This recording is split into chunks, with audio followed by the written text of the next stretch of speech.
Alors bonsoir, on va commencer le cours sur Pessah. Donc le cours de ce soir, il est basé sur un mamar du Rabbi. Le Rabbi a fait un discours en 1967, lors de la deuxième nuit de la fête de Pessah. Et le Rabbi s'arrête sur l'un des passages de la Gada, le fameux passage des Dayin. Au fur et à mesure de la Gada, dans ma guide, on raconte la sortie d'Égypte. Après le passage où on a parlé des plaies, euh, les fameuses 10 plaies, les plaies que les Égyptiens ont subies en Égypte, les plaies que les Égyptiens ont subies lors de l'ouverture de la mer. Et juste après, on commence le passage de Kama Ma'alot Tovot le Makom Alenu, de tous les degrés de bonté que Dieu nous a prodigués à cette époque.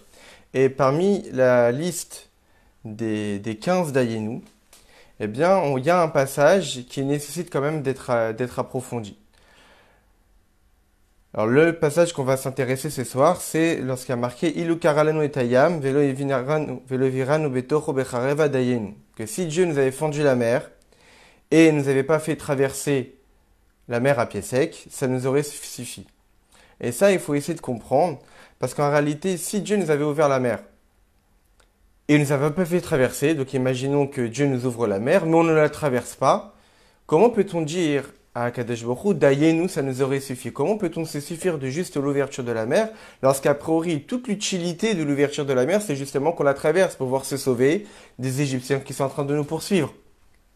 Donc comment comprendre ces passages de la Gada, où chaque juif est en train de dire à Kadesh Baruch Hu, sache que si tu nous avais ouvert la mer, mais tu nous aurais pas fait traverser cette mer-là, justement, ça nous aurait suffi. A priori, on ne comprend pas. Comment peut-on remercier Dieu de l'ouverture de la mer sans pouvoir la traverser, sachant qu'a priori, toute l'utilité de l'ouverture de cette mer, c'était justement de pouvoir la traverser et se sauver des Égyptiens.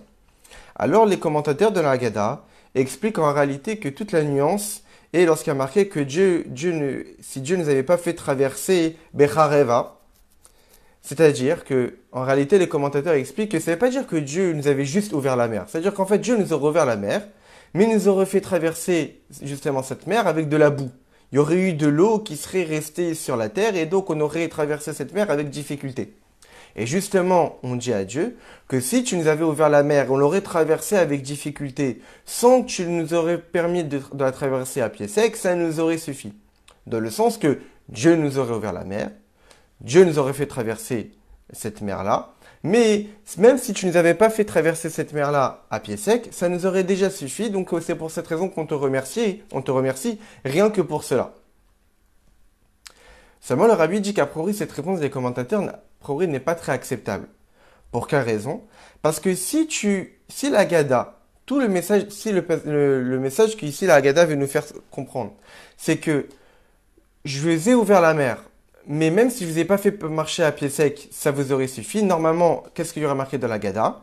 Il y aurait dû marquer Betocho Biyabasha, comme c'est marqué dans la Torah, et pas Bechareva. Pourquoi la Gada a utilisé le terme de Bechareva? Surtout qu'a priori, le terme de Chareva et de Yabasha n'est pas du tout la même chose. Chareva, c'est lorsqu'on voit par exemple dans l'épisode du déluge, il y a marqué Charvu Pne Adama, que toute la face de la terre a été complètement chamboulée, mais ça ne veut pas forcément dire que la terre était sèche. Si la Haggadah veut nous faire comprendre que lorsque les Juifs vont dire le sort de la Haggadah, Dieu, tu nous as fait ouvrir la mer, mais tu nous aurais pas fait traverser à pied sec, ça nous aurait suffi. Alors dis clairement que la terre était sèche. Dis clairement que tu nous as ouvert la mer, mais la terre, elle, et même si tu nous avais pas rendu la terre sèche, ça nous aurait suffi. Donc la Haggadah aurait dû utiliser le terme de sèche, Yabasha. Et pourtant la Gada n'utilise pas ces termes. Et donc on est obligé de dire que quoi? Qu'ici la Gada veut donner une louange à Dieu qui nous a ouvert la mer, point c'est tout. Sans rajouter que ici on veut être reconnaissant à Dieu, que s'il nous avait ouvert la mer, mais nous aurait fait traverser cette mer-là avec un mélange de boue, ça nous aurait déjà suffi et rien que pour ça on est reconnaissant. Non. Si c'est vraiment ça ce que la Gada aurait voulu nous enseigner, et c'est ça la louange qu'on voulait exprimer à Kadosh Baruch Hu, la Gada aurait dû utiliser le terme clairement de la terre était sèche. Et pourtant la Gada n'utilise pas ces termes. Donc c'est forcément pour nous dire que lorsque nous, le soir de la Gada, on dit à Dieu, si tu nous avais ouvert la mer et je ne nous aurais pas fait traverser cette mer-là à pied sec, eh bien en réalité, c'est justement pour faire une louange à Kadosh Baruch Hu, de le remercier qui nous a juste ouvert la mer. Et ça nécessite d'être expliqué. Comment peut-on remercier Dieu qui nous a ouvert la mer? Comment peut-on se suffire? Dire d'Ayenu, ça nous aurait déjà suffi. Mais comment peut-on se suffire d'ouvrir la mer et laisser justement les Égyptiens nous rattraper et donc a priori nous atteindre et nous attaquer? Comment peut-on dire à Kadosh Baruch Hu d'Ayenu, ça nous aurait suffi? Quelle est l'utilité de l'ouverture de la mer sans qu'on puisse la traverser?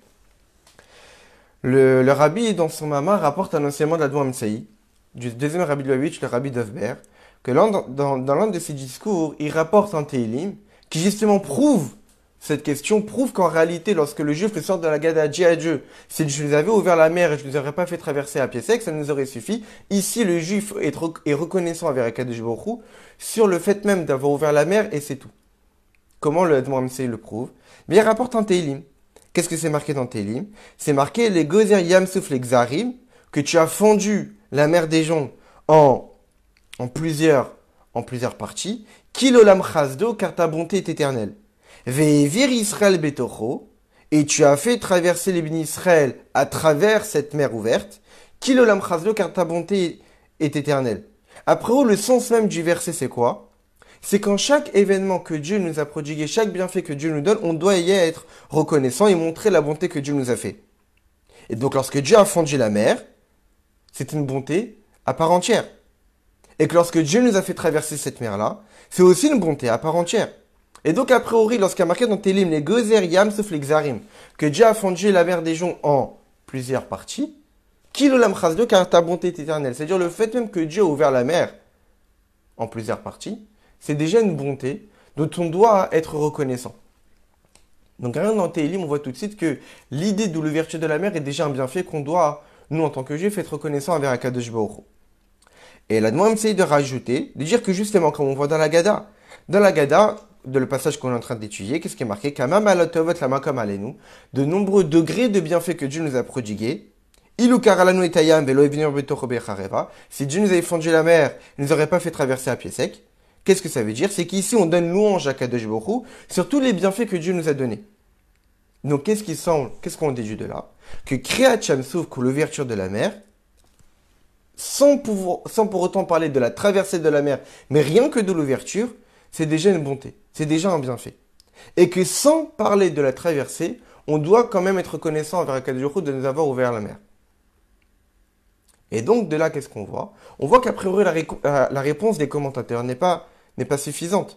De nous dire qu'en réalité, ici, on est reconnaissant envers Kadosh Baruch Hu parce qu'il aurait pu nous faire traverser la mer avec de la boue, il nous a fait traverser la mer à pied sec. Si c'était ça, comment ça peut être marqué dans Télim que on dit Kilolam Chasdo, car ta bonté est éternelle? Pourquoi? Les Gozer Yam Souf Eglarim, parce que tu as fondu la mer des joncs en plusieurs parties. Et on voit dans Télim qu'on est reconnaissant envers Akadosh Baruch Hu rien que pour cela. Donc, de même dans la Gada, lorsqu'un juif est en train de lire les passages de Dayenu et qu'on est en train de dire à Akadosh Baruch Hu, si tu nous avais seulement ouvert la mer sans la traverser, eh bien ça nous aurait suffi. Et ça nécessite quand même une explication. Car a priori, tout le sens de l'ouverture de la mer, c'est justement la traversée qui fait suite à ça. C'est justement pouvoir traverser la mer, de pouvoir se sauver des Égyptiens, et ainsi dire au revoir à nos ennemis et commencer notre route vers le mont Sinaï et le don de la Torah. A priori, tout le sens de l'ouverture de la mer, c'était ça. Donc comment peut-on être reconnaissant avec Kadosh Baruch Hu sur le fait qu'il nous a ouvert la mer sans parler de la traversée?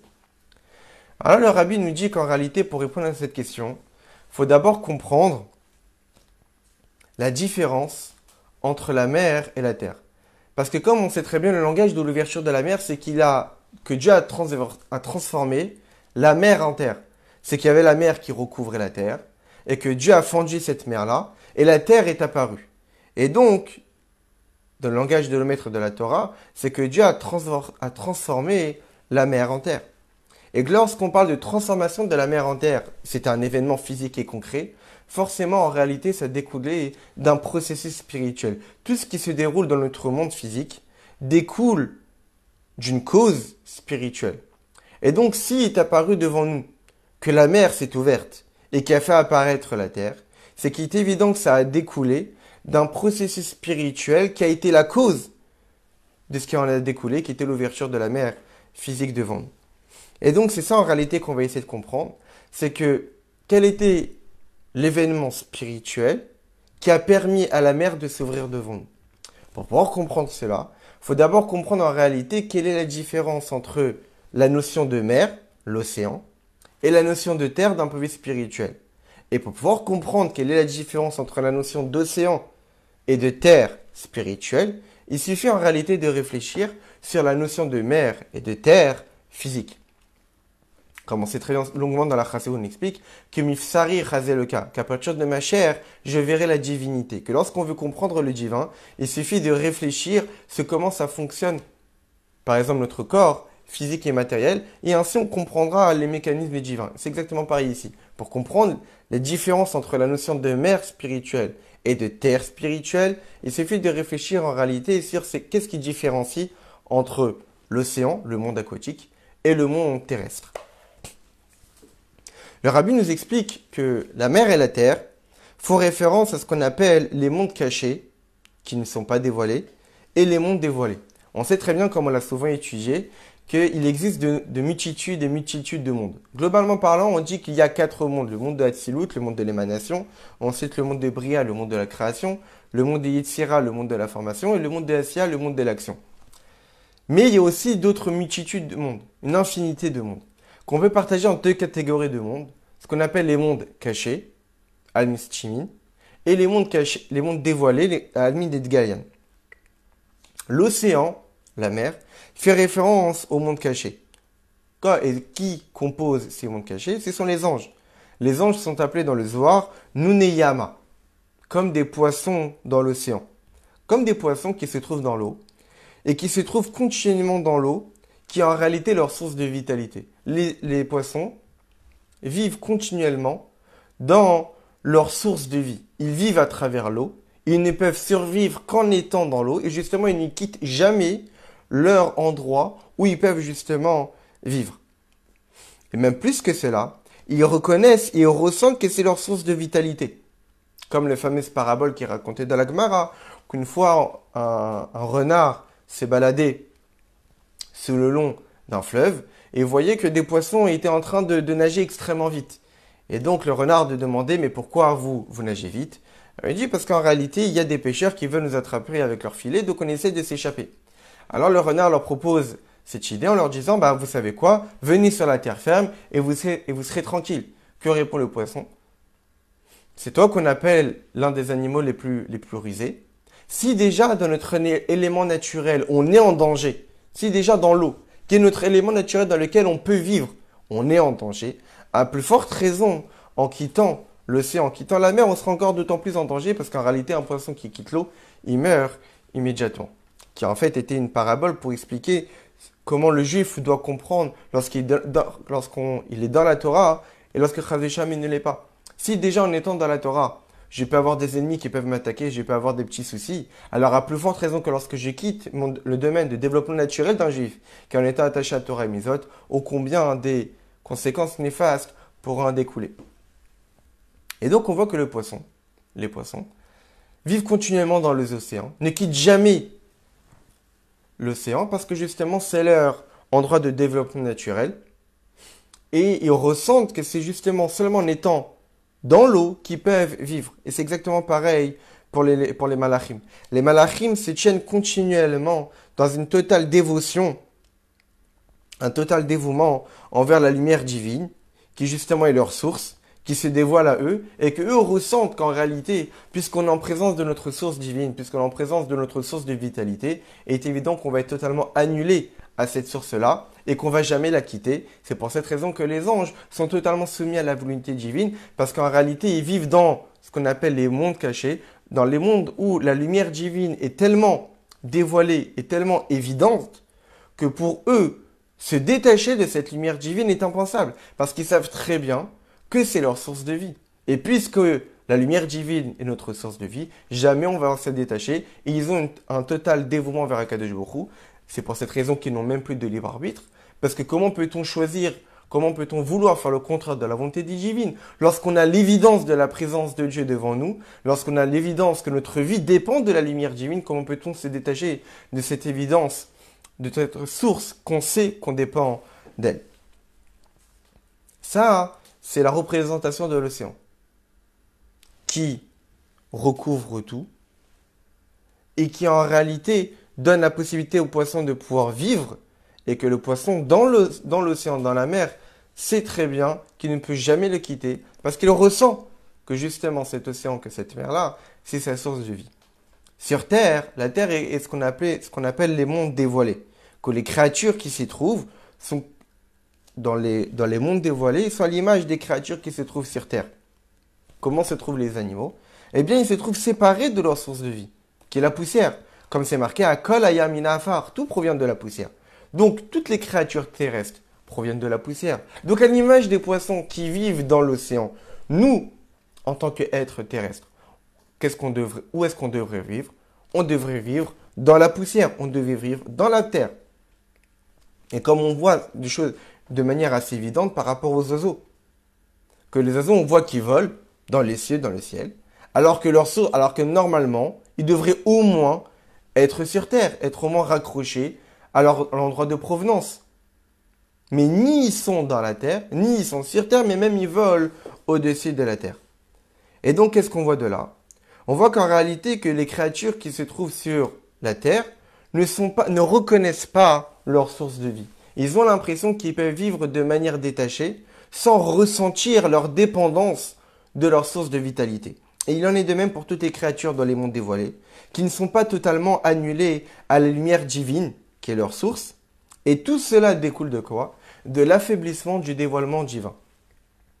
C'est expliquant à Chassidut en réalité que le ressenti qu'une créature a par rapport à l'annulation qu'il va avoir vis-à-vis d'Akadosh Baruch Hu dépend du dévoilement du divin. Il est évident qu'une personne qui est dans le palais du roi, en présence du roi, et qui a conscience que le roi est là, ne pourrait pas se permettre d'agir comme il le souhaiterait. Car il sait très bien qu'il est en présence du roi, et qu'en présence du roi, chaque fait et geste est calculé, est vu par le roi. Et la personne qui est en présence du roi ressent sa présence.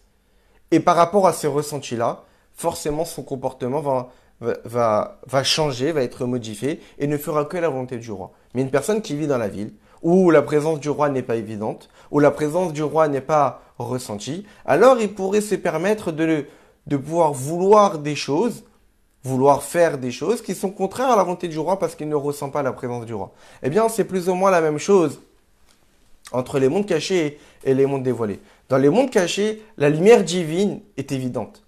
La lumière divine est dévoilée et les anges ressentent cette lumière divine. Et lorsque les anges ressentent le dévoilement de cette lumière divine, en réalité pour eux, la présence de Dieu est une évidence. Et donc, ils ne peuvent pas se permettre de faire le contraire de la volonté divine. À l'image des poissons qui vivent dans l'eau, qui ressentent que l'eau est justement leur source de vie, ils ne peuvent pas vouloir se détacher d'elle parce qu'ils ressentent que leur vie dépend justement de cette eau. Alors que dans les mondes dévoilés, à l'image de sur terre, les créatures, eux, ne ressentent pas qu'ils dépendent de la terre. Et donc, ils peuvent vivre de manière détachée, sans y vivre à l'intérieur. Et dans les mondes dévoilés, en réalité, c'est parce que la lumière divine est voilée. La lumière divine est tellement voilée qu'elle laisse la place aux créatures de ne pas avoir ce ressenti de dépendance. Comme nous, par exemple. Nous, êtres humains, on ne ressent pas forcément qu'on est dépendant de Dieu pour pouvoir vivre. Parce qu'on vit dans un monde dévoilé, c'est-à-dire dans un monde où la lumière divine n'est pas évidente, où la lumière divine est contractée, de manière à nous laisser la possibilité de pouvoir croire qu'on vit sans pour autant être dépendant de Dieu. Et ce qui fait qu'on a justement le libre arbitre, le choix de pouvoir faire la volonté de Dieu ou Chazé Shalom de faire le contraire. Parce que justement, si la lumière divine était dévoilée à nous, était une évidence, jamais on ne pourrait vouloir faire le contraire de la volonté de Dieu. Parce qu'on sait qu'on dépend d'elle, parce qu'on sait qu'on dépend de Dieu, parce qu'on sait qu'on dépend de la volonté de Dieu, parce qu'on sait qu'on dépend de la lumière divine pour pouvoir nous vitaliser à chaque instant. Et lorsqu'on ressent cela, on ne peut pas faire le contraire de quelque chose qui est vital pour nous. Quelqu'un qui sait qu'il est en danger, et que s'il met imaginons une personne qui est au bord d'un ravin, et qui sait que s'il met un pied en avant, il va tomber, et il est évident que d'un point de vue de ce ressenti de danger, jamais il ne se pourrait se permettre de faire ce pas-là. Parce qu'il sait qu'il met sa vie en danger. Parce qu'il ressent qu'ici, sa vie est en jeu. C'est exactement pareil. Si on ressentait la lumière divine qui nous vitalisait à chaque instant, et on ressentait qu'en réalité, toute notre vie dépendait d'elle, on ne pourrait que être annulé à elle. On ne pourrait avoir qu'un dévouement total et absolu pour cette lumière divine, parce qu'on sait que notre vie dépend d'elle. Et puisque l'être humain est fait de manière à ce qu'il veuille et souhaite vivre, alors il ne pourra que faire la volonté d'Akadosh Baruch Hu. Et donc c'est ça en réalité la différence entre la symbolique de la mer et de la terre, c'est que la mer c'est le monde caché, où la lumière divine est une évidence, où la lumière divine est tellement forte et tellement intense qu'elle laisse pas la possibilité à la créature de pouvoir avoir une existence à part entière, de pouvoir croire qu'elle est indépendante du divin. Elle est tellement intense, elle est tellement évidente, que la créature en question qui est en face de ces dévoilements-là ne peut pas avoir de volonté autre, si ce n'est que celle de la volonté d'Akadosh Baruch Hu. Alors que dans les mondes dévoilés, c'est quoi les mondes dévoilés? Ça veut dire où justement celui qui est caché, c'est-à-dire l'essence même de Dieu, n'est pas une évidence. Parce que la lumière divine est voilée, parce que la lumière divine est cachée. Lorsque la lumière divine est cachée, et donc laisse la place aux créatures de pouvoir ressentir qu'ils existent sans pour autant être dépendants d'Akadosh Baruch Hu, donc pas avoir une annulation, une abnégation naturelle envers Akadosh Baruch Hu. Toutefois, il existe, comme c'est marqué dans les textes de Kabbalah, dans le Zohar, Nuneyama de Azlin Beyavashta. Il existe des poissons qui naturellement vivent dans l'eau, mais qui à un moment donné quittent l'eau pour vivre sur terre. Qui sont ces poissons qui sortent du naturel? Ce sont les Neshamot.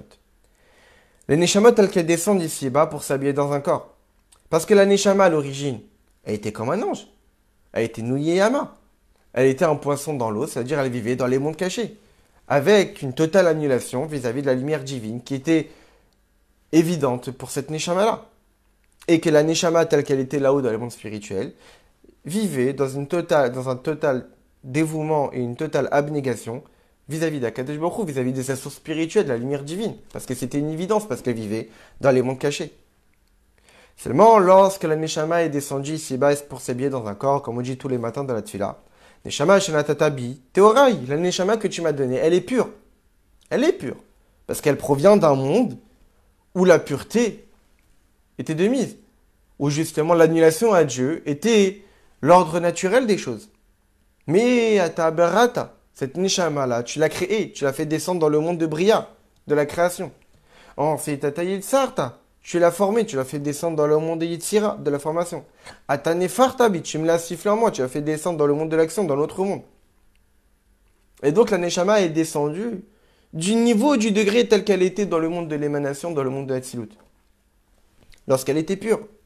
Et donc, par cette descente de monde en monde, jusqu'à ce monde physique et matériel, à travers cette descente-là et de s'habiller dans un corps, eh bien, elle a adopté les us et coutumes de l'endroit où elle est arrivée. Et donc, la Neshama, lorsqu'elle est arrivée ici-bas, dans le monde où les créatures vivent sur terre, c'est-à-dire le monde dévoilé, où ils sont totalement détachés de leur source. Au point que quoi? Au point qu'on ait besoin de dire à la Neshama ici-bas, Barachta Bachaim, choisis la vie. Avant là-haut, dans les mondes spirituels, on n'avait pas besoin de dire à la Neshama choisis la vie. Pour elle, c'était une évidence de choisir l'attachement avec Akadosh Baruch Hu. Comment peut-on vivre autrement que d'être attaché avec Akadosh Baruch Hu? C'était une évidence vu que la lumière divine était dévoilée à cette Neshama. Lorsque la Neshama descend de monde en monde pour arriver dans ce monde physique et matériel, dans ce corps, où tout est caché, où on laisse la possibilité à la créature de pouvoir vouloir faire ce qu'elle veut, alors on est obligé de lui indiquer, Bacharta Bachaim, choisis la vie. Parce que tu vis dans un monde où le divin n'est pas une évidence. Tu vis dans un monde où tu ne ressens pas que tu es dépendant d'Akadosh Baruch Hu. Et donc, où tu vis dans un monde où la possibilité de faire Chazé Shalom, le contraire de la volonté de Dieu, est possible. Et c'est ça en réalité tout le sens de l'avoda de la Neshama ici-bas. que même en étant ici-bas, que même en étant sur terre, que même en étant dans un monde dévoilé, eh bien, tu dois avoir une totale annulation pour ta source, qui est Dieu, comme lorsque tu étais un poisson dans l'eau. C'est en réalité tout le travail de la Neshama, qui était de manière naturelle comme un poisson dans l'eau.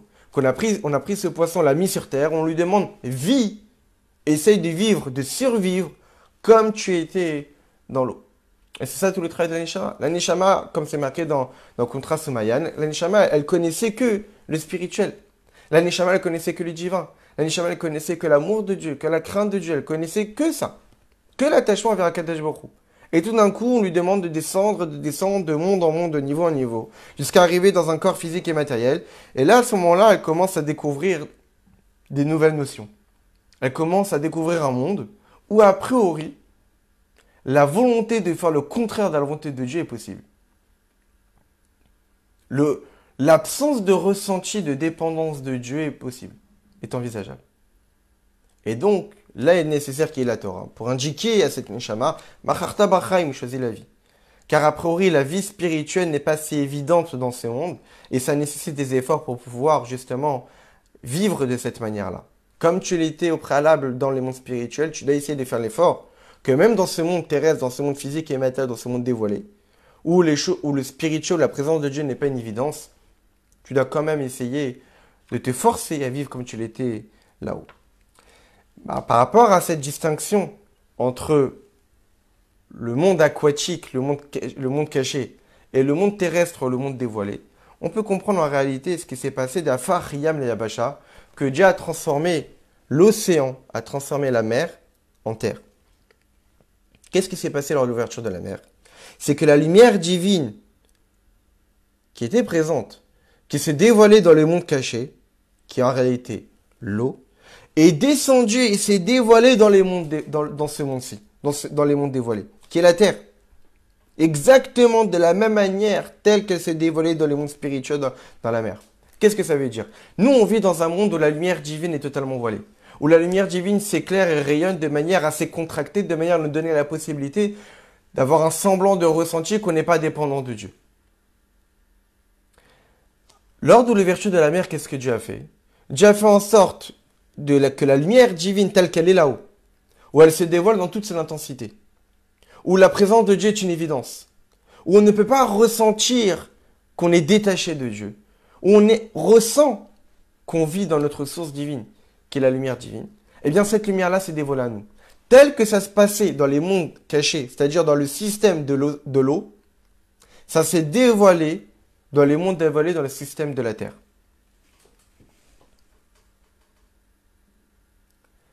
Et c'est ça en réalité, Afar Yam le Yabasha.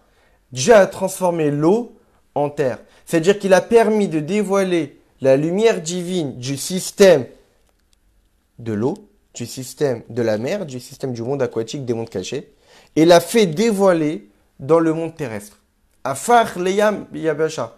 Et donc concrètement, ça s'est concrétisé physiquement par l'ouverture de la mer. Mais ça a découlé d'un processus spirituel. Que Dieu a dévoilé une lumière divine extrêmement élevée dans ce monde, que cette lumière divine n'était dévoilée que dans les mondes cachés, que dans les mondes qui étaient allusionnés par l'océan, où les créatures ressentaient leur source d'existence qui était le divin, alors qu'ici on ne le ressent pas. Mais Dieu a dévoilé cette lumière ici-bas. Et ça, cet événement-là, que Dieu a transformé l'eau en terre, que la lumière divine des mondes cachés est provenue ici-bas et s'est dévoilée, ou Dvar Pélé, c'est déjà quelque chose d'extraordinaire, et qu'on nécessite déjà de louer Dieu rien que pour ça, d'être reconnaissant à Dieu rien que pour ce cadeau que Dieu nous a donné, de pouvoir nous dévoiler cette lumière divine infinie, que l'humain ne pouvait pas profiter au préalable. Nous, on vit dans un monde où justement le divin nous est caché et qu'il est nécessaire de faire des efforts de réflexion et d'étude, des efforts de l'âme, des efforts du corps pour pouvoir justement essayer de ressentir certaines choses et de se rapprocher d'Akadosh Baruch Hu. Mais de manière naturelle, on n'est pas annulé à Dieu. À ce moment-là, Dieu nous a donné la possibilité au peuple juif de pouvoir connaître cette lumière divine qui était réservée dans les mondes cachés. Et Dieu nous l'a dévoilé à ce moment-là. Et rien que pour ça, alors on dit Dayenu, ça nous aurait suffi. Rien que de pouvoir profiter de cette lumière divine, infinie, sans traverser la mer, rien que ça nous aurait suffi de nous donner à nous, êtres humains limités, la chance de pouvoir profiter de cette lumière infinie. Et rien que pour cela, on se donne reconnaissant envers Akadosh Baruch Hu. Toutefois, lorsque cette lumière divine se dévoile dans les créatures limitées de ce monde, normalement, qu'est-ce que ça aurait dû provoquer? Ça aurait dû provoquer une annulation totale de l'existence de l'homme. Que l'homme aurait dû être totalement attiré par cette lumière divine infinie. À l'image d'une petite flamme qu'on est en train de rapprocher d'un incendie, d'une torche, eh bien, cette petite étincelle va se rapprocher automatiquement vers le grand feu. Ou comme le fameux épisode de Sarah Imenu, que lorsque Sarah Imenu a entendu que son fils, Yitzhak, a eu le mérite de pouvoir être sacrifié pour Akadosh Baruch Hu, elle a tellement eu un moment d'extase et de soif du divin que sa neshama a quitté le corps. Donc lorsqu'on a un dévoilement de Dieu aussi extraordinaire que lors de l'ouverture de la mer, c'est-à-dire qu'il a transformé les mondes cachés en mondes dévoilés, qu'il a dévoilé la lumière qui était réservée pour le monde caché dans les mondes dévoilés, automatiquement notre neshama aurait dû être totalement attiré par cette lumière divine et quitter notre corps. Et qu'on aurait dû être totalement annulé, sans avoir aucun ressenti d'existence propre. Et pourtant, qu'est-ce qui se continue dans le verset? Ve'evir Israël betocho. Malgré l'ouverture de la mer, malgré ces dévoilements extraordinaires, Dieu nous a quand même fait traverser cette mer. Kilolam chazdo. Ve'evir Israël betocho, kilolam chazdo. Et il a fait traverser les bénis d'Israël à travers cette ouverture. Et pour cela, on dit, ça c'est du chesed d'Akadosh Baruch Hu. Parce que ça aussi, c'est une bonté à part entière. Il y a l'ouverture de la mer qui est une bonté, qui est un bienfait extraordinaire parce que Dieu nous a donné la possibilité de profiter d'un dévoilement divin infini. Mais ce dévoilement divin infini aurait dû provoquer une annulation totale de l'être humain. Aucun ressenti propre. Aucune possibilité de pouvoir continuer d'exister tel qu'on l'était au préalable. Que normalement ça aurait dû provoquer une cassure dans le monde. Que lorsque cette lumière divine se dévoile, ça casse l'existence du monde. Le monde ne pouvait plus continuer à exister tel qu'il était. Donc l'homme ne pourrait plus exister en tant qu'être humain. Mais Dieu a fait encore un deuxième précède. Et une deuxième bonté, c'est quoi? C'est que même si cette lumière divine infinie s'est dévoilée à nous, malgré cela, on n'a pas été cassé. On n'a pas été annulé. On existe, on est resté existant. On est resté des êtres humains. On a même été capable de traverser cette mer à pied sec. On a marché, neshamot, dans un corps. Lorsque le poisson a quitté la terre et que tout d'un coup, on a dévoilé l'eau sur terre, on n'a pas repris le poisson, on l'a remis dans l'eau.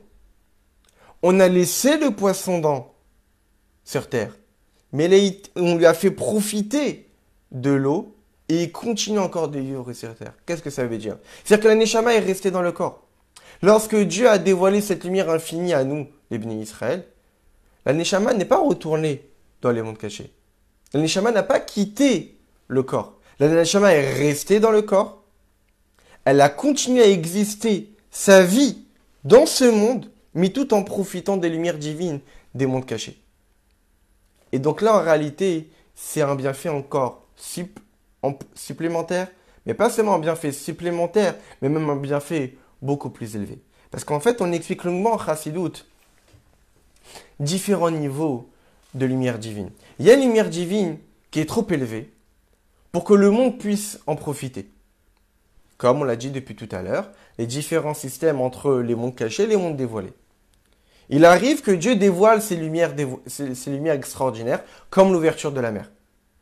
Mais que normalement, lorsque des lumières divines trop intenses pour que l'être humain, parce que les créatures limitées puissent en profiter, se dévoilent, forcément ça crée quoi? Une cassure. À l'image d'un maître qui est en train de transmettre des notions extrêmement profondes à un élève qui n'a pas les capacités intellectuelles pour pouvoir les réceptionner, eh bien il a l'impression de ressentir une cassure dans son cerveau, dans le sens que ça lui fait mal intellectuellement parce qu'il ressent qu'il n'est pas capable de pouvoir comprendre ces notions trop profondes. Et donc ça lui crée une frustration, ça le brise à l'intérieur parce qu'il dit qu'il n'est pas capable de pouvoir le comprendre. Mais il y a un niveau encore beaucoup plus élevé que ça. Là, c'est le dévoilement de l'essence même de Dieu. Que par rapport à l'essence même de Dieu, monde caché et monde dévoilé, c'est équivalent. Quand est-ce qu'on parle de monde dévoilé ou de monde caché? Lorsqu'on est dans le système où on peut y créer des degrés, des radiations de divin. Mais par rapport à l'essence même de Dieu, comment peut-on dire qu'un monde est supérieur à un autre? Est-ce que Dieu, lui, il est influençable? Est-ce que Dieu, lui, il est dépendant d'un degré divin par rapport à un autre degré divin qui est plus bas? Pas du tout. Pour Dieu, tout est identique. Comme on peut, par rapport à l'infini, 1 ou 1 milliard, c'est pareil. En mathématiques, si on prend l'infini divisé par 1, on prend l'infini divisé par 1 milliard, ça reste l'infini. Parce que par rapport à l'infini, toute limite est équivalente. Donc, par rapport à une lumière divine qui est extrêmement élevée, lorsqu'elle se dévoile dans le monde limité, normalement ça aurait dû provoquer une cassure. Mais si c'est l'essence même de Dieu qui intervient, bien Dieu il est tout à fait capable de faire en sorte de dévoiler une lumière divine infiniment grande, et pour autant, laisser l'être humain vivre tel qu'il était avant son existence. Et ça, c'est le plus haut niveau. Comme un maître qui est capable d'enseigner des notions extrêmement profondes à un élève, un élève qui normalement n'est pas capable de comprendre ces notions profondes, mais tellement que ce maître est doué et maîtrise le sujet, qu'il est capable de faire comprendre des notions extrêmement profondes, même un élève qui de manière naturelle n'aurait pas été capable de pouvoir en profiter. Et c'est en réalité ce qui s'est passé lors de l'ouverture de la mer. C'est qu'il y a deux bienfaits à remercier. Le premier bienfait à remercier où on dit Dayenu, c'est quoi? C'est qu'en réalité, Dieu nous a dévoilé une lumière infinie. Et rien que ça mérite d'être loué. Rien que ça mérite d'être reconnaissant avec Akadosh Baruch Hu. C'est pour cette raison qu'on dit à Akadosh Baruch Hu, Dayenu. Si tu nous avais ouvert la mer sans nous avoir fait traverser à pied sec, ça nous aurait déjà suffi. Parce que pouvoir profiter d'une lumière aussi élevée que celle-là, c'est un mérite énorme. Mais Dieu nous a donné encore un autre bienfait. C'est que pas seulement je vous donne la possibilité de pouvoir profiter d'une lumière divine extrêmement élevée, qui normalement est réservée dans les mondes cachés. Je vous donne la possibilité de pouvoir avoir ce dévoilement-là, mais de pouvoir aussi en profiter en tant qu'être humain. Sans changer votre nature. Sans qu'on vous demande de changer qui vous êtes, vous pourrez profiter de cette lumière divine tout en restant ce que vous êtes. Et donc c'est pour cette raison que vous avez pu traverser la mer. Vous avez pu continuer à marcher sur cette terre. Et donc par rapport à cette essence même de Dieu, qui est au-delà de toutes les limites, au-delà de toutes les structures, eh bien le dévoilement des mondes cachés dans les mondes dévoilés a pu justement être effectué. Et même plus que cela, les Neshamot ont pu rester dans les corps. Par rapport à tout ce qu'on vient d'expliquer, on peut en réalité comprendre autre chose. C'est la suite des passages de la Haggadah.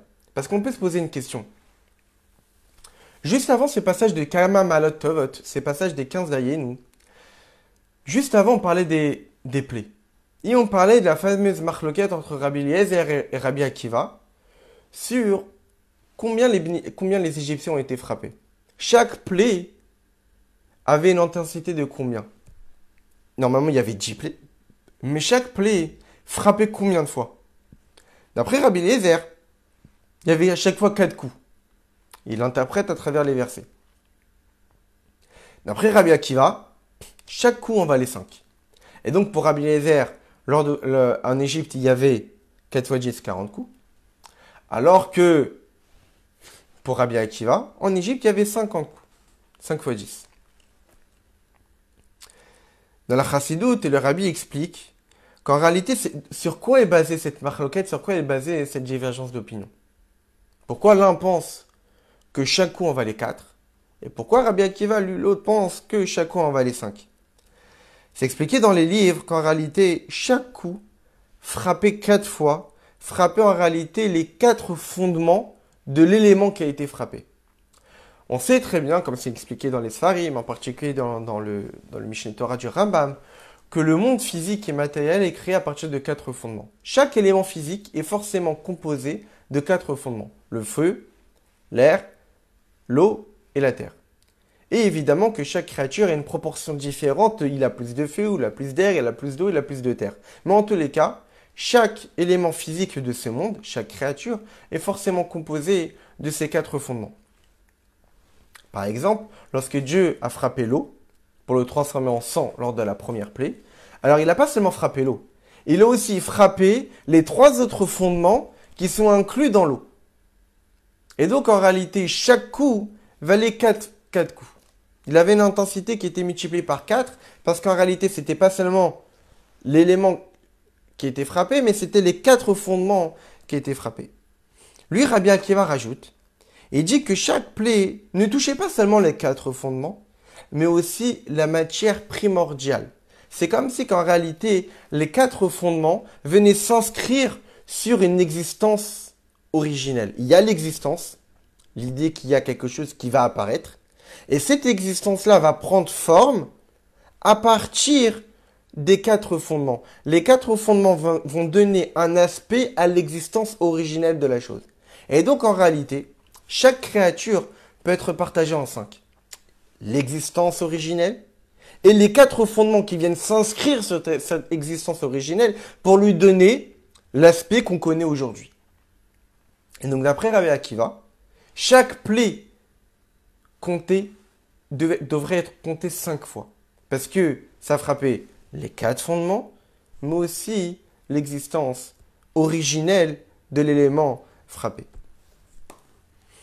Et donc, puisque Dieu a frappé l'Égypte, pour chaque coup, c'était 5 fois. Et on sait très bien en réalité que quoi? Que pour quelle raison il y a eu les plaies? C'est pour briser la clipa de l'Égypte. Les forces du mal que l'Égypte représentait. Mais pour pouvoir justement frapper le mal, il faut forcément que la Gdusha se renforce. C'est un combat entre la Gdusha et les clipotes. Entre la Gdusha et les clipotes, les écorces, qu'on peut traduire par la Sitra Chara, ce qui n'est pas Gdusha. Comme c'est marqué dans la Gemara, lorsqu'on veut combattre notre Yetzara, on dit qu'on doit renforcer notre Yetzara Atov sur notre Yetzara. Et c'est exactement pareil. Si Dieu a voulu faire en sorte que la Gdusha surpasse les clipotes, c'est que forcément ici, la Gdusha a dû dévoiler des forces qui vont surpasser les forces des clipotes. C'est-à-dire que lorsque Dieu a voulu briser les clipotes de l'Égypte, c'est pas seulement les 4 fondements qui ont été cassés, mais c'est aussi l'existence originelle des clipotes qui a été brisée. Et de là, qu'est-ce qu'on comprend? Que même le renforcement de la Gdusha n'était pas seulement sur les 4 fondements, mais était aussi sur l'existence originelle de cet élément qui a été frappé. Et on sait très bien que les 4 fondements font allusion aux 4 mondes dont on a parlé tout à l'heure. Les 4 mondes spirituels d'Atsilut, Bria, Yitzira, Asiya. Et donc ces 4 fondements font référence à ces 4 mondes, qui font allusion aux 4 lettres du nom divin. Le Yud, ensuite le He, ensuite le Vav, ensuite le He. Le Yud, qui est une petite lettre, qui fait allusion à l'idée intellectuelle, une idée, un éclair de génie, une intuition intellectuelle, qu'on ne sait pas encore vraiment ce que c'est, mais on a une idée qui apparaît. Ça, c'est le monde de Hatzilut. Le monde le plus proche du divin qu'on ne perçoit pas totalement. Ensuite, il y a la lettre He, une lettre beaucoup plus développée, qui fait référence au développement intellectuel. Où là, l'idée commence à prendre forme. On est capable de donner des exemples. On commence à prendre conscience des répercussions de cette idée, qu'elle nous délivre un message pour plein de notions dans notre vie. Et ça, c'est ce qu'on appelle la Bina, le développement intellectuel. Ça, c'est le monde de Bria, le monde de la création, où là, des créatures commencent à apparaître. Des anges, des âmes, etc. Ensuite vient le Vav, valeur numérique 6, qui en réalité fait allusion aux 6 émotions. Le Chesed, Gvura, Tiferet, Netzach, Hod Yesod, la bonté, la rigueur, l'harmonie, la victoire, la splendeur et le fondement.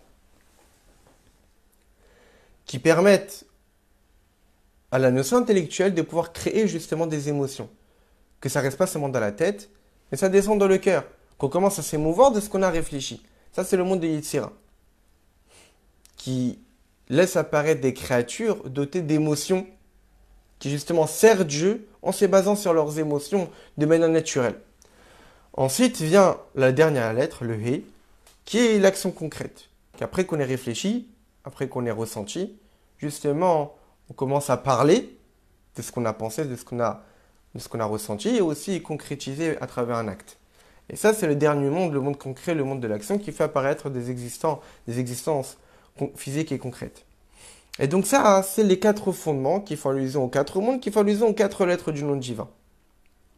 Mais l'existence originelle, elle, c'est quoi?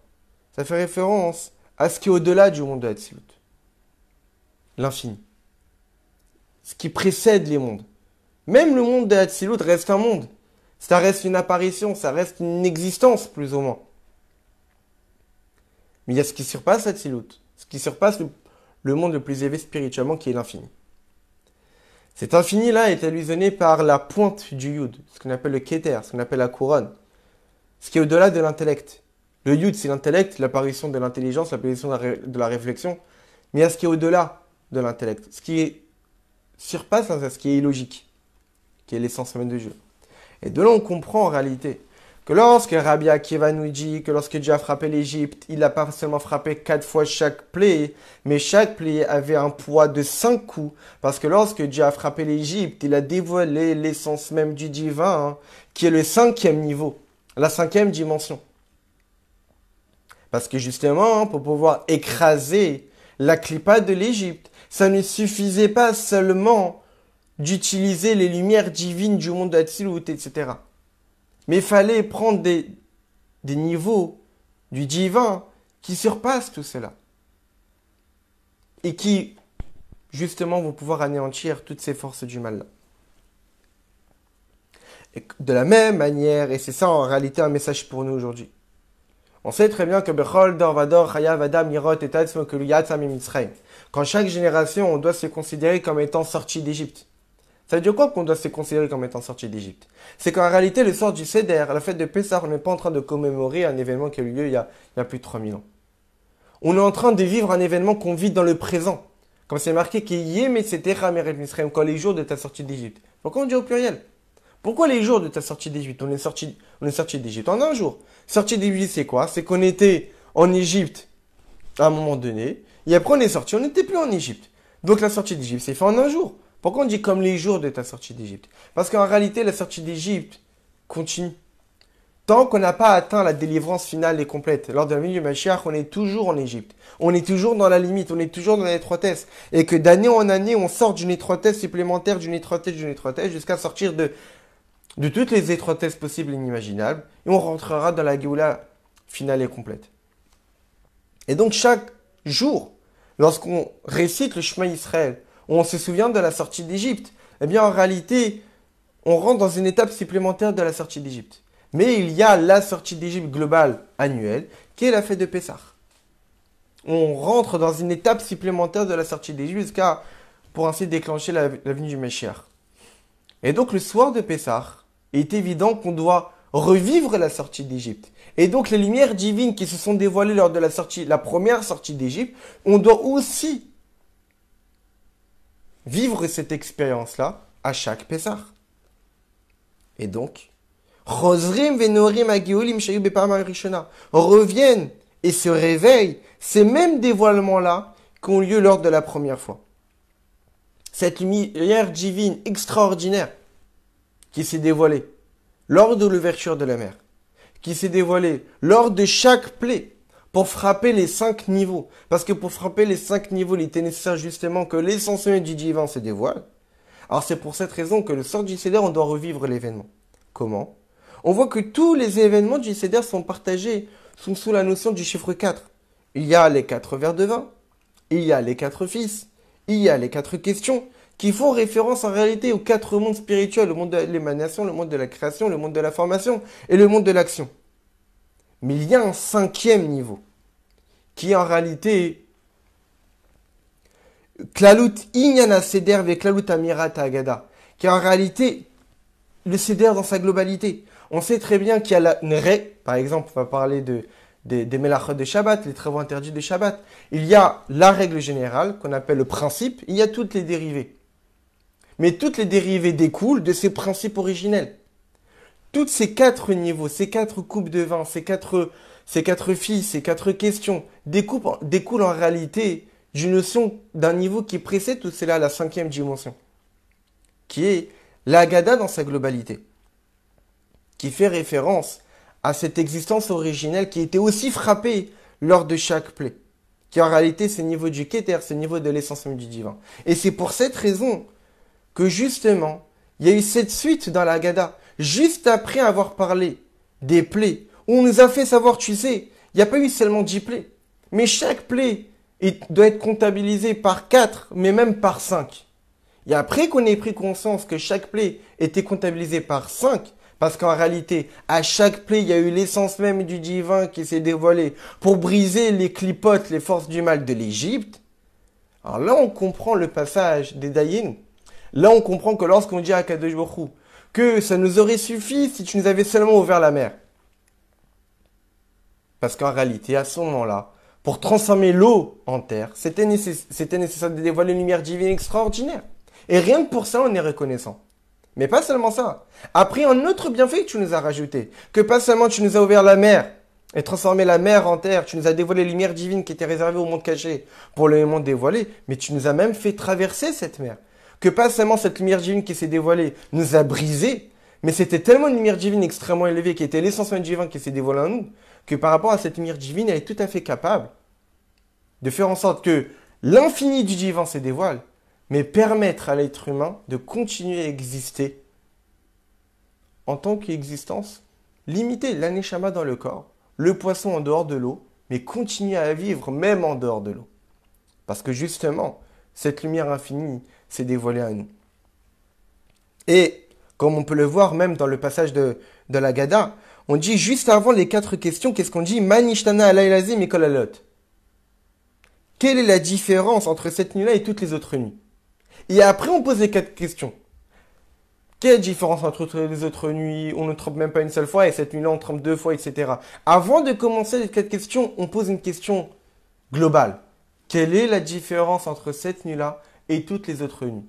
Parce qu'en réalité, il y a un 5e niveau qui s'est dévoilé le sort de Pessah, le sort de la sortie d'Égypte, à travers chaque plaie et à travers l'ouverture de la mer, qui est l'essence même du divin. Et puisque nous, on doit revivre cet événement-là, alors on a les 4 coupes du vin, on a les 4 fils, on a les 4 questions, mais on a surtout la Haggadah dans sa globalité, qui est ce 5e niveau, qui surpasse tout pour bien faire comprendre que on n'est pas en train de commémorer, mais on est en train de revivre la sortie d'Égypte.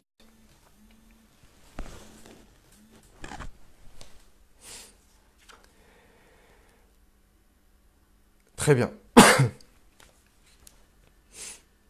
Et le rabbi de continuer et de nous dire, grâce à tout ce qu'on vient d'expliquer, on peut comprendre encore quelque chose d'autre. Qu'est-ce qu'on comprend?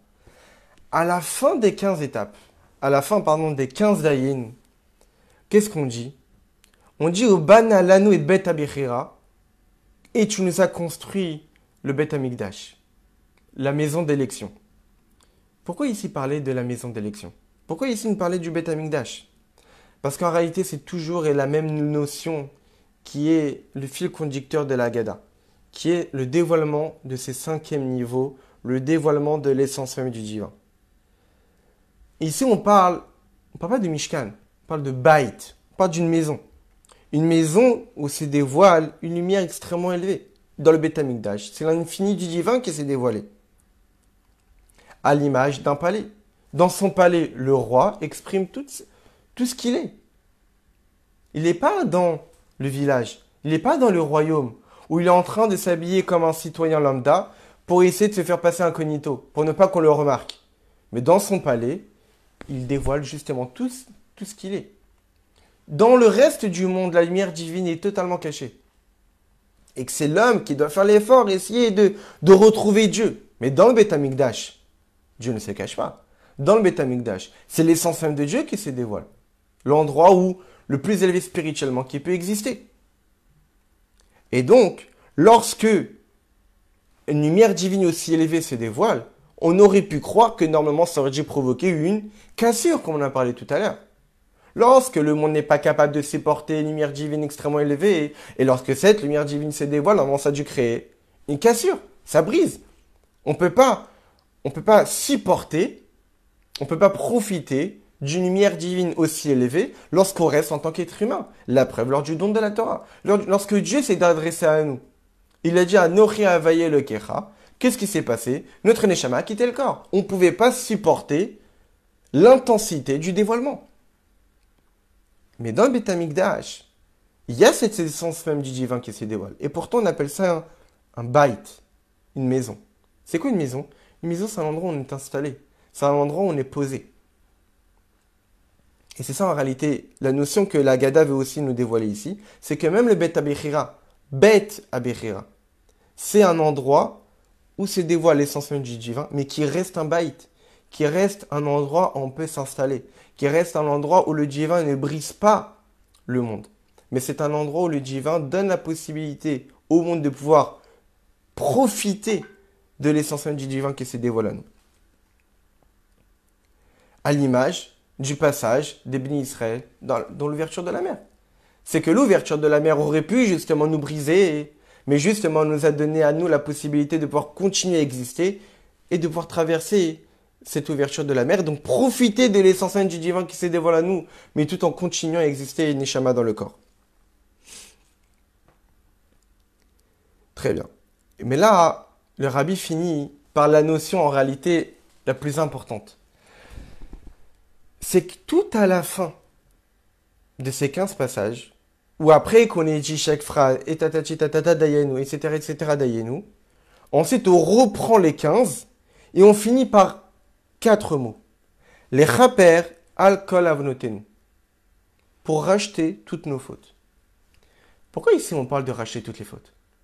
Pourquoi ici on parle de pardonner toutes les fautes? Tu nous as parlé des 15 étapes. Tu veux les reprendre dans un même bloc pour certaines raisons que les commentateurs expliquent, très bien. Mais pourquoi tu finis ces passages en disant les chaper à la kavnotenu pour nous faire pardonner toutes les fautes? Quel est le rapport ici avec le sujet? Alors le rabbi nous explique ici la chose la plus fondamentale. C'est quoi? C'est comme c'est connu. Que tout processus spirituel, que tout dévoilement divin que le juif peut connaître, que le peuple juif peut connaître, ne dépend que de ce qu'on fait. Tout ce qui se dévoile en nous, ça dépend de nos actions. Olam chesed yibane. Le monde, lui, il a été créé par pure bonté. Parce qu'il n'y avait personne pour réveiller la bonté d'Akadosh Baruch Hu. Lorsque Dieu il a créé le monde, il a dévoilé sa lumière pour créer tous les mondes spirituels et notre monde et toutes les créatures. C'était par pure bonté, il n'y avait personne pour réveiller cette lumière divine. Mais lorsque Dieu a créé l'homme, lorsque Dieu a créé le peuple juif, alors il est évident que maintenant, il a dit ça va passer par vous. C'est vous qui va aller provoquer les dévoilements divins. Donc lorsqu'on parle en réalité de dévoilements divins extrêmement élevés, à l'image de l'ouverture de la mer, à l'image du passage dans la mer, à l'image de chaque plaie qui a frappé, où chaque coup était comptabilisé par 5, ça passe par Avodat Adam, ça passe par le travail de l'homme. C'est l'homme qui est à l'origine de tout cela. Et donc même ces lumières divines infinies, c'est l'homme qui doit être capable de les provoquer, de les attirer ici-bas. Mais comment? Par quel moyen l'homme est capable de pouvoir toucher des lumières aussi infinies? Des dévoilements limités, à la limite, on pourrait comprendre que l'homme est limité, alors il peut attirer des dévoilements limités du divin. Mais ici, on parle de l'essence même du divin. Ici, on parle d'une lumière divine que de manière naturelle, ça devrait casser l'homme, ça devrait casser la créature. On parle de dévoilements divins qui sont dans le Beth Amikdash, on parle de dévoilements divins qui ont été capables d'ouvrir la mer, on parle de dévoilements divins qui nous ont permis de traverser la mer. Et c'est nous qui en sommes l'origine. Comment y arriver? Là, tu vois. C'est ça en réalité la fin du passage. Les chaper alcool avnotenu pour faire pardonner de nos fautes. Parce que c'est ça. C'est parce qu'on a fait les efforts pour se faire pardonner de nos fautes. C'est ça qui va provoquer tous les dévoilements. Comme c'est connu, la grande différence entre la voda des tzadikim, le travail des tzadikim, des hommes justes, qui ne fautent jamais, qui n'ont pas goûté au mal, et les Baalei Teshuva, qui ont goûté au mal, qui se sont éloignés de Dieu, mais qui après ont fait l'effort de revenir. La voda des tzadikim, et par l'utilisation des 4 niveaux d'âme. Encore le chiffre 4. On sait très bien que l'âme de chaque juif est partagée en 4 niveaux. Nefesh, Ruach, Neshama, Chaya, Yechida. Nefesh, le plus bas niveau de l'âme, qui est le niveau de l'abnégation. Je fais les choses parce que Dieu m'a demandé de les faire. Ruach, je fais les choses par émotion. J'aime Dieu, je crains Dieu, Dieu m'a demandé de les faire, je vais les faire. Neshama, j'ai une réflexion puissante du divin.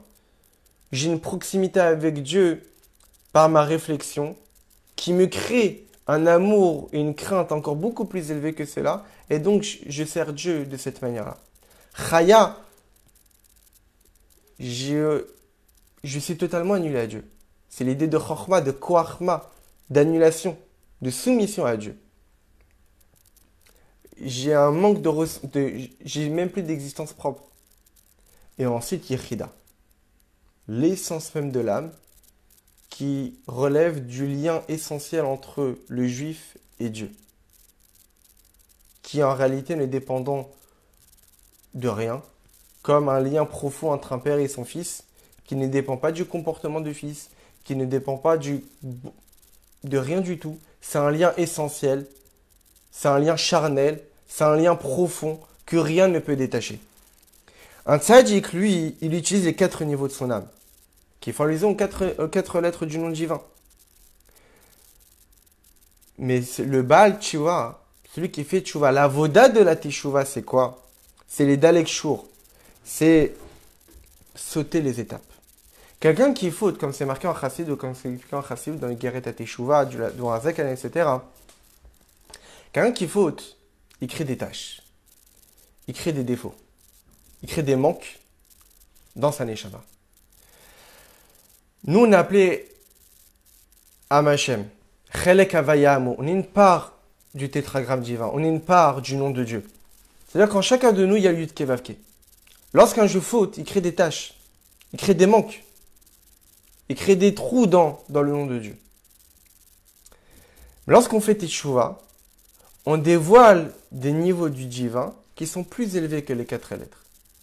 Lorsqu'une personne veut réparer une erreur, il doit produire des forces plus importantes pour pouvoir justement réparer les erreurs qui ont été faites. Donc lorsqu'un juif veut faire Teshuvah, il doit justement produire une lumière divine qui va être capable de combler les manques provoqués par les fautes. Comme la parabole qui est rapportée par l'Admor Zaken dans l'Écoute Torah, une personne en bonne santé, pour rester en bonne santé, il lui suffit de bien manger et de bien boire. Mais lorsqu'une personne est malade, continuer à manger et à boire, ça ne suffit pas pour guérir. Pourquoi? Parce que sa santé était détériorée.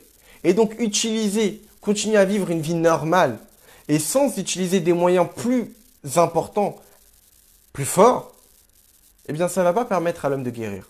Pour pouvoir guérir, il est nécessaire d'utiliser des médicaments.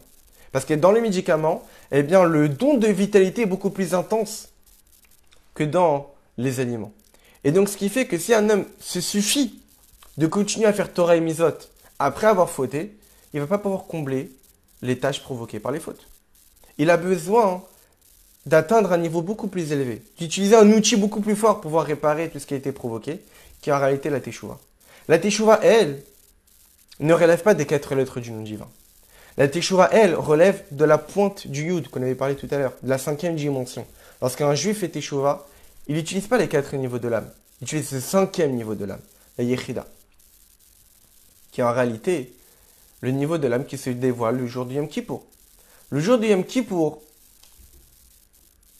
se dévoile un niveau de l'âme le plus élevé qui existe, qui est la Yechida. C'est pour cette raison que le jour du Yom Kippour, il y a combien de prières? Il y en a 5.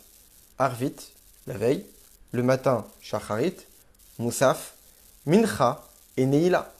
Parce qu'en réalité, le jour du Yom Kippour, il y a la 5e dimension de la Neshama qui se dévoile. Et donc, lorsqu'à la fin des 15 d'Ayenu, on nous dit les Chaper al Kol Avonotenu, c'est pour nous dire, tu sais, si tu as envie d'être capable de dévoiler tous ces niveaux divins extrêmement élevés, tu dois être capable de dévoiler ta 5e dimension. Tu dois être capable d'arriver à faire Teshuvah.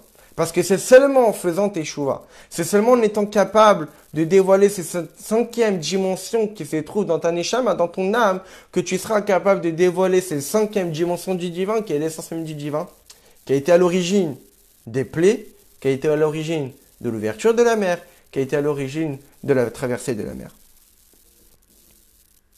Et c'est la raison pour laquelle, comme on sait très bien, la fameuse marloquette, est-ce qu'on commence bignout et on finit bishvar, on commence bishvar et on finit bignout? Est-ce qu'on commence en rappelant les mauvaises choses et en finissant par les belles choses? On commence par les belles choses et on finit par les mauvaises choses.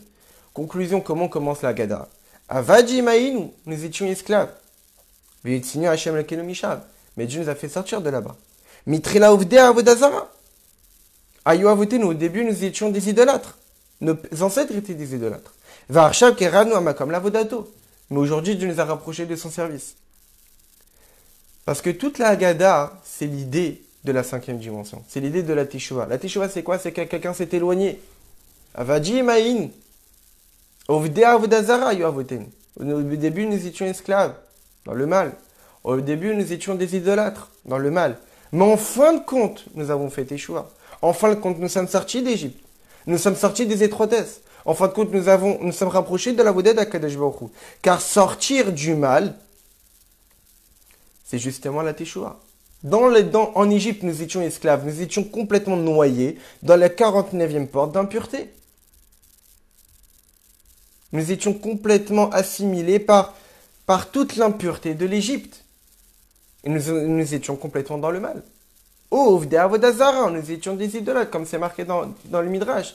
Et l'Ovdei Avodazara, eux c'était des idolâtres, les Égyptiens, eux c'était des idolâtres, les bénis Israël. Mais nous sommes sortis d'Égypte, par justement la Teshuvah. Et parce que c'est justement par cette Teshuvah-là qu'on est capable de dévoiler une lumière qui surpasse tous les processus de la création. Et par rapport à ces dévoilements-là, ces dévoilements extrêmement élevés, ça ne crée pas d'annulation. Quelqu'un qui fait Teshuvah, et ça c'est quelque chose de magnifique. Quelqu'un qui fait Teshuvah, il croit, mais je vais plus exister. Je vais dénaturer qui je suis. Quand est-ce que tu dénatures qui tu es? Quand est-ce qu'il y a une cassure de ton existence personnelle? Lorsque c'est une lumière divine qui certes est extraordinaire, mais qui n'est pas capable de permettre à l'homme de continuer à exister. La Teshuvah, c'est quoi? C'est qui tu es au fond de toi.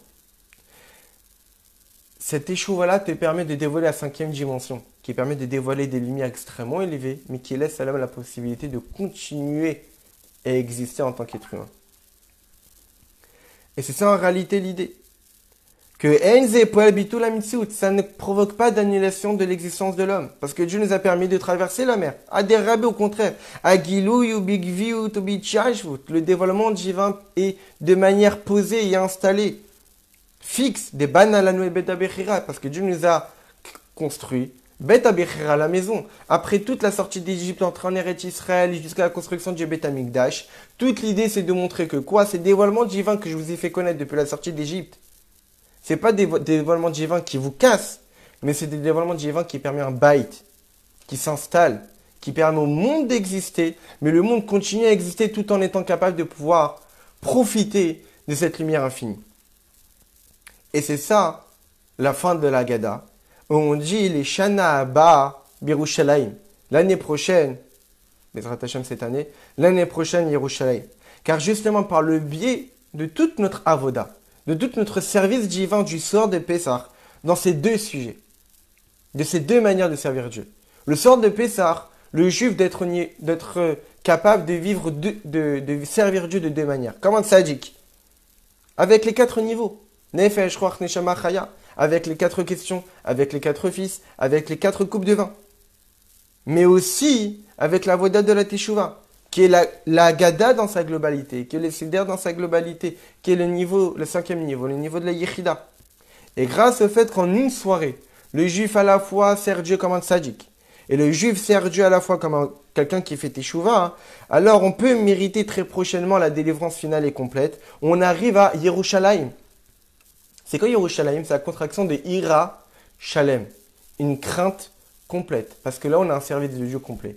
Être comme un tzaddik, tu es manquant.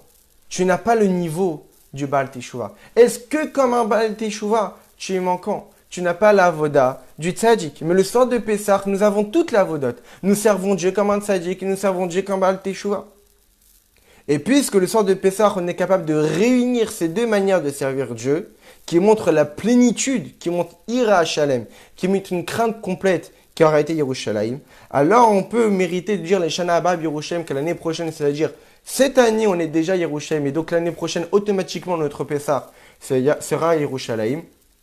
Parce que lorsque Mashiach viendra, même chez les tzadikim, ils connaîtront la Teshuvah. Comme c'est marqué, Mashiach atala adva tzadikaya betiyuvta, que lorsque Mashiach viendra, il fera faire tzadik, il fera faire Teshuvah, même aux tzadikim. Et donc, c'est ça, l'un des enseignements qu'on peut tirer de ces passages de la Gada de Kama Ma'alat Tovot, tous ces degrés de bonté que Dieu nous a prodigués, qu'en réalité, on doit remercier Dieu pour chaque bienfait qu'il nous donne. Pas seulement pour les conséquences qui en découlent, mais pour chaque chose que Dieu nous donne dans notre vie, on doit être reconnaissant et dire merci. La question qu'on a eue, c'est qu'après l'ouverture de la mer, toute son utilité, c'était la traversée qui allait en découler derrière. Mais en réalité, l'ouverture de la mer était déjà de quelque chose de fabuleux, parce que ça a été provoqué par une lumière divine infinie, que normalement l'être humain n'est pas méritant de pouvoir en profiter, n'est pas capable de pouvoir en profiter. C'est réservé dans le monde caché. C'est réservé dans les mondes hallucinés par le monde aquatique. Nous sommes dans le monde terrestre. Le monde où on est détaché de notre source. Le monde où on a l'impression qu'on a une vie détachée du divin. Mais Dieu nous a donné cette possibilité de pouvoir connaître cette lumière infinie. Et pas seulement de pouvoir la connaître, mais de nous briser. Et de ne plus être une existence, de ne plus être des êtres humains neshama dans un corps. Mais pas seulement ça. De pouvoir connaître la lumière divine et l'étape supplémentaire de pouvoir justement traverser la mer, continuer à vivre une neshama dans un corps. Et dans les plaies, on voit que c'était aussi cette cinquième dimension qui était dévoilée. Et tout le sort du Seder, c'est cette cinquième dimension qui nous accompagne. Et donc, Bezrat Hashem, qu'on puisse se préparer pour cette fête extraordinaire de Pessah, qu'on puisse avoir tous un Pessah kasher, avec tous les préparatifs, avec les ventes du Hametz, avec le ménage, avec toutes les préparations matérielles et spirituelles pour cette fête extraordinaire, qu'elle soit cachère, qu'elle soit aussi sa mère, qu'elle soit source de joie pour nous, et qu'avec l'aide de Dieu et tous nos efforts spirituels, on va servir Dieu comme un tzaddik, et on va servir Dieu comme un Baal Teshuvah. Alors Dieu va nous voir que notre service de Dieu est complet, et nous donner justement Yerushalayim, nous donner cette ville extraordinaire où se trouve le Bet Abichira, la maison d'élection d'Akadosh Baruch Hu, où Dieu nous a donné la venue du Mashiach Tzidkenu très prochainement.